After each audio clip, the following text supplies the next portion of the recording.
On a seemingly ordinary Tuesday, the calm of Evergreen, Colorado, was shattered. At approximately 12:24 p.m. on September 10, 2025, the hallways of Evergreen High School, typically filled with the sounds of students moving between classes, were pierced by the sound of gunfire. Authorities later identified the suspect as a 16-year-old student at the school, Desmond Holly. After inflicting harm upon his classmates, Holly was transported to a hospital in Lakewood, where he ultimately died from a self-inflicted gunshot wound. The attack resulted in 2 students being seriously wounded, plunging their families into a state of unimaginable distress. A spokesperson for the sheriff's office delivered a startling piece of information to the public. The early findings suggested that the suspect had been radicalized by some extremist network. The school became a crime scene. Its doors closed indefinitely as investigators began their meticulous work. The questions mounted. What were the signs? Who was this network? And most importantly, how could they prevent this from ever happening again? The tragedy at Evergreen High was a stark warning about the hidden dangers that can permeate our society through digital and social channels. The Jefferson County Sheriff's Office is leading the probe. They immediately began obtaining warrants. Investigators are meticulously examining his phone. They are analyzing his personal computer. Social accounts linked to Holly paint a disturbing portrait. Posts reportedly showed anti-Semitic content and white supremacist content, including mentions of the 1999 Columbine massacre. One post, made an hour before the attack, allegedly showed a hand holding a revolver, the same type of weapon later used in the shooting. These digital breadcrumbs are critical to mapping the extremist network. The physical evidence at the school tells its own story of chaos. The Federal Bureau of Investigation is on the case. Authorities report the suspect's family is cooperating fully with investigators. The goal is a complete picture, not just of September 10th, but of the pathway that led a 16-year-old to bring violence into his school. The process is painstaking, methodical, and essential for finding answers. When the first gunshots were heard, the school's well-practiced lockdown procedures were immediately initiated. Teachers secured their classrooms, moving students away from windows and lines of sight.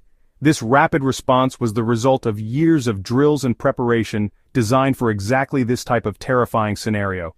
A spokesperson for the sheriff's office, Jackie Kelly, praised the school's execution of its safety protocols. Lives were saved yesterday because of the actions they took during their lockdown drill. The lockdown effectively created barriers that prevented the shooter from accessing more classrooms. The response from law enforcement was also swift.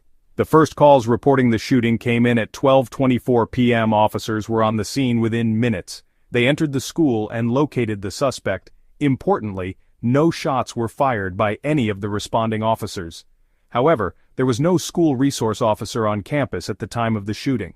The Jefferson County School District, which also includes Columbine High School, has been at the forefront of developing school safety protocols for over 2 decades. The response at Evergreen High serves as a powerful example of how those hard-learned lessons have been implemented. Despite challenges, the successful lockdown demonstrates the power of a multi-layered safety approach, where student and staff actions are the critical first line of defense to protect students and staff from further harm. The 2 students who were wounded remain in the hospital. As of Thursday, one student was reported to be in critical condition at Common Spirit St. Anthony Hospital in Lakewood. The other was also in critical condition at Children's Hospital Colorado in Aurora. The family of one victim, 18-year-old Matthew Silverstone, has asked for privacy as they concentrate on his recovery. The thoughts of the entire Evergreen community and beyond are with these students and their families. Evergreen High School will remain closed for the rest of the week.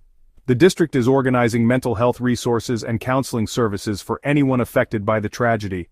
Students, teachers, parents, all processing fear, grief, and anger. This incident carries a particularly heavy weight in Jefferson County. The memory of the Columbine High School massacre in 1999 is deeply embedded in the county's history.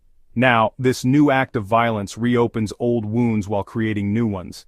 As the investigation continues, officials have urged the public to be patient and to avoid speculation. For now, the story of the Evergreen High shooting is one of profound loss, but it is also one of resilience and community. The focus remains on the victims and their recovery, on supporting a grieving student body and staff, and on the meticulous investigation aimed at bringing clarity and justice. The road ahead is uncertain.